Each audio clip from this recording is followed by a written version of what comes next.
Og jeg har lige en hurtig præsentationsvideo af Frederik Svile, klar til de næste gæster. Jeg har altid ryddet op herude i rummet. Der står spil herovre, og så står redskaberne lige så fint. Bum! Går vi lige ud her. Der ligger net på sandkassen, og folk de plejer selv at rydde op. Og terrassen, det ser så fint ud, ja. Skraldespand. Der plejer jeg lige at kigge. Bum! Er der meget her? Er der meget her? Så plejer jeg at tage det med i en blå sæk hjem, så skraldespanden de er tom eller delvis tom til de næste gæster. Vi har netop lige gjort rent, så det hele det spiller. Jeg må heller lige tage skoene af i det her tilfælde.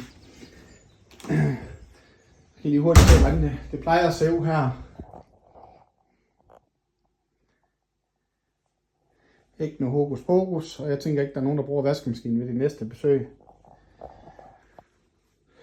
Vi plejer at tænde køleskabet, hvis det har været slukket inden de næste gæster. Efter det gør rent, så tænder vi køleskabet. Og lige være opmærksom på ovnen og krummer. Så plejer vi at sætte nye skraldeposer i madaffald og i restaffald. Kigger vi lige til elkedlen, om den er afkalket. Og det har vi gjort nu, så det behøver vi faktisk ikke kigge efter. Bum. Så laver vi sådan et velkomst ting til de gæster, der kommer. Der ligger sådan en velkommen til Nordjylland og Jammerbugten. Det behøves ikke, men det er her, og dem brochurer, de ligger herinde i skabet. Så lægger vi sådan en der. I det tilfælde så hedder det Lisbeth Company. Dem vi skal gå rent efter.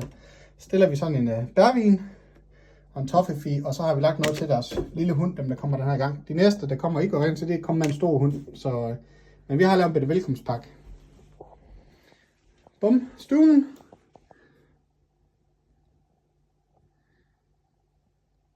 Hurtig rengøring, og jeg plejer lige at fylde op med brænde, hvis der er nogen, der har taget en masse. Det tror jeg ikke. Brændeovnen, den har vi lige rengjort, og lige tørt glasset hurtigt af. Ellers så lige at holde øje med en masse hundehår i sofaen. Er der skidt på det kamera her? Sådan der. Så plejer jeg lige at kigge om, at der er en masse skidt i sofaen, og så støvsuger vi lige hurtigt og let. Gæstebogen og fjernbetjeninger til fjernsynet der, og til varmepumpen op på bordet. Og plejer vi at lægge det grønne tæppe herude på den nye bænk. Toilet, rengøring af toilettet, og der er en ny badeværelsesmåt med. Så hænger vi et rent håndklæde og lægger et fast håndklæde dernede. Bum bum, det er vist det. Jeg plejer at sætte 2 toiletruller her, og så står der 2 i skabet, og så hænger der en på.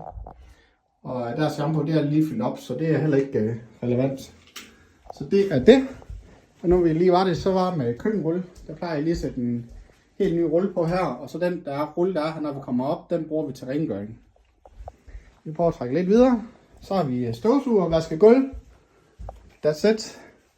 Og børneværelse henne, det er også bare lige en hurtig støvsugning, fordi der kommer ikke nogen, der skal bruge det i den her omgang. Og det samme gælder her i 3/4 værelse. Der kommer heller ikke nogen, der skal bruge det. Men vi plejer lige at se, om der ligger en masse støv. Soveværelse. Der piller vi lige lagene af.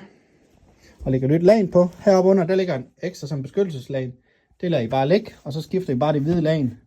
Så er der sengetøj, hovedpude og dynebetræk, og så ligger man et stort håndklæde til hver gæst.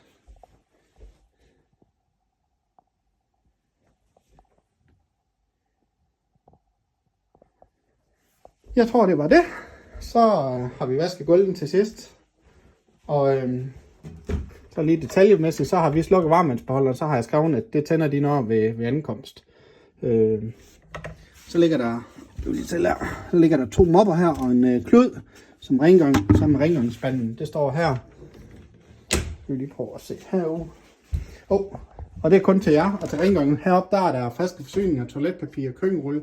Der ligger også noget sengetøj og et ekstra håndklæde, hvis det er nødvendigt. Men ellers så det er vores skab.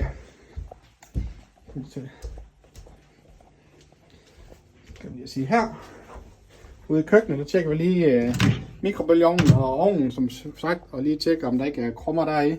Så lægger vi et frisk væskestykke og en karklud. Og så tjekker vi lige op på, at der også er nogen her i skuffen. Og det er der. Masser. Yes, det var næsten stort set det, tror jeg. El vand og bla bla bla. Der er ikke noget, der skal afløses. Det sker helt automatisk. Så det er kæmpe stor hjælp, I lige gider at køre forbi. Og igen, det er et ældre ægtepar, jeg vil gætte på midt 50'erne, og der kommer med en stor hund, så jeg tror ikke, at det bliver alverdens store problemer for dem. Så det er det. Hurtigt og nemt. Og jeg lige det sidste med her. Er der nu et eller andet, så er der her i skabet, der er friske kopper. Der er pærer, der er sodavand, der er papir og batterier og sedler, og det bliver slet ikke relevant, men det er der i hvert fald, så i det hemmelige skab. Jeg tror, det er det, og så vand blomsteren, hvis ikke det sker automatisk heroppe. Tusind tak for hjælpen.